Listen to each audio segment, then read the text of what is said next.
Good evening. Tonight, I can report to the American people and to the world that the United States has conducted an operation that killed Osama Bin Laden, the leader of al-Qaeda, and a terrorist who's responsible for the murder of thousands of innocent men, women, and children. It was nearly 10 years ago that a bright September day was darkened by the worst attack on the American people in our history. The images of 9/11 are seared into our national memory. Hijacked planes cutting through a cloudless September sky, the Twin Towers collapsing to the ground, black smoke billowing up from the Pentagon, the wreckage of Flight 93 in Shanksville, Pennsylvania, where the actions of heroic citizens saved even more heartbreak and destruction. And yet we know that the worst images are those that were unseen to the world.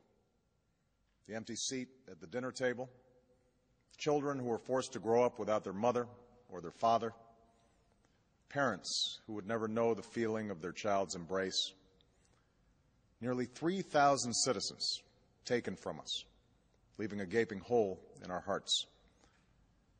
On September 11th, 2001, in our time of grief, the American people came together. We offered our neighbors a hand, and we offered the wounded our blood. We reaffirmed our ties to each other and our love of community and country. On that day, no matter where we came from, what God we prayed to, or what race or ethnicity we were united as one American family. We were also united in our resolve to protect our nation and to bring those who committed this vicious attack to justice. We quickly learned that the 9/11 attacks were carried out by al-Qaeda, an organization headed by Osama bin Laden, which had openly declared war on the United States and was committed to killing innocents in our country and around the globe. And so we went to war against al-Qaeda to protect our citizens, our friends, and our allies. Over the last 10 years, thanks to the tireless and heroic work of our military and our counterterrorism professionals, we've made great strides in that effort. We've disrupted terrorist attacks and strengthened our homeland defense. In Afghanistan, we removed the Taliban government, which had given bin Laden and al-Qaeda safe haven and support. And around the globe, we worked with our friends and allies to capture or kill scores of al-Qaeda terrorists, including several who were a part of the 9/11 plot. Yet Osama bin Laden avoided capture and escaped across the Afghan border into Pakistan. Meanwhile, al-Qaeda continued to operate from along that border and operate through its affiliates across the world. And so shortly after taking office, I directed Leon Panetta, the director of the CIA, to make the killing or capture of bin Laden the top priority of our war against al-Qaeda, even as we continued our broader efforts to disrupt, dismantle, and defeat his network. Then, last August, after years of painstaking work by our intelligence community, I was briefed on a possible lead to bin Laden. It was far from certain, and it took many months to run this thread to ground. I met repeatedly with my national security team as we developed more information about the possibility that we had located bin Laden hiding within a compound deep inside Pakistan. And finally, last week, I determined that we had enough intelligence to take action and authorized an operation to get Osama bin Laden and bring him to justice. Today, at my direction, the United States launched a targeted operation against that compound in Abbottabad, Pakistan. A small team of Americans carried out the operation with extraordinary courage and capability.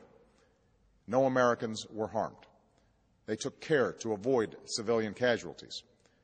After a firefight, they killed Osama bin Laden and took custody of his body. For over 2 decades, bin Laden has been al-Qaeda's leader and symbol, and has continued to plot attacks against our country and our friends and allies. The death of bin Laden marks the most significant achievement to date in our nation's effort to defeat al-Qaeda. Yet his death does not mark the end of our effort. There is no doubt that al-Qaeda will continue to pursue attacks against us. We must and we will remain vigilant at home and abroad. As we do, we must also reaffirm that the United States is not and never will be at war with Islam. I've made clear, just as President Bush did shortly after 9/11, that our war is not against Islam. Bin Laden was not a Muslim leader. He was a mass murderer of Muslims. Indeed, al-Qaeda has slaughtered scores of Muslims in many countries, including our own. So his demise should be welcomed by all who believe in peace and human dignity. Over the years, I've repeatedly made clear that we would take action within Pakistan if we knew where bin Laden was. That is what we've done. But it's important to note that our counterterrorism cooperation with Pakistan helped lead us to bin Laden and the compound where he was hiding. Indeed, bin Laden had declared war against Pakistan as well and ordered attacks against the Pakistani people. Tonight, I called President Zardari, and my team has also spoken with their Pakistani counterparts. They agree that this is a good and historic day for both of our nations. And going forward, it is essential that Pakistan continue to join us in the fight against al-Qaeda and its affiliates. The American people did not choose this fight. It came to our shores and started with the senseless slaughter of our citizens. After nearly 10 years of service, struggle, and sacrifice, we know well the costs of war. These efforts weigh on me every time I, as Commander-in-Chief, have to sign a letter to a family that has lost a loved one, or look into the eyes of a service member who's been gravely wounded. So Americans understand the costs of war. Yet, as a country, we will never tolerate our security being threatened, nor stand idly by when our people have been killed. We will be relentless in defense of our citizens and our friends and allies. We will be true to the values that make us who we are. And on nights like this one, we can say to those families who have lost loved ones to al-Qaeda's terror, justice has been done. Tonight, we give thanks to the countless intelligence and counterterrorism professionals who've worked tirelessly to achieve this outcome. The American people do not see their work nor know their names, but tonight they feel the satisfaction of their work and the result of their pursuit of justice. We give thanks for the men who carried out this operation, for they exemplify the professionalism, patriotism, and unparalleled courage of those who serve our country. And they are part of a generation that has borne the heaviest share of the burden since that September day. Finally, let me say to the families who lost loved ones on 9/11 that we have never forgotten your loss, nor wavered in our commitment to see that we do whatever it takes to prevent another attack on our shores. And tonight, let us think back to the sense of unity that prevailed on 9/11. I know that it has at times frayed, yet today's achievement is a testament to the greatness of our country and the determination of the American people.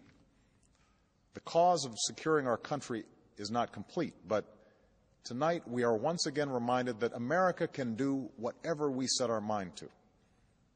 That is the story of our history.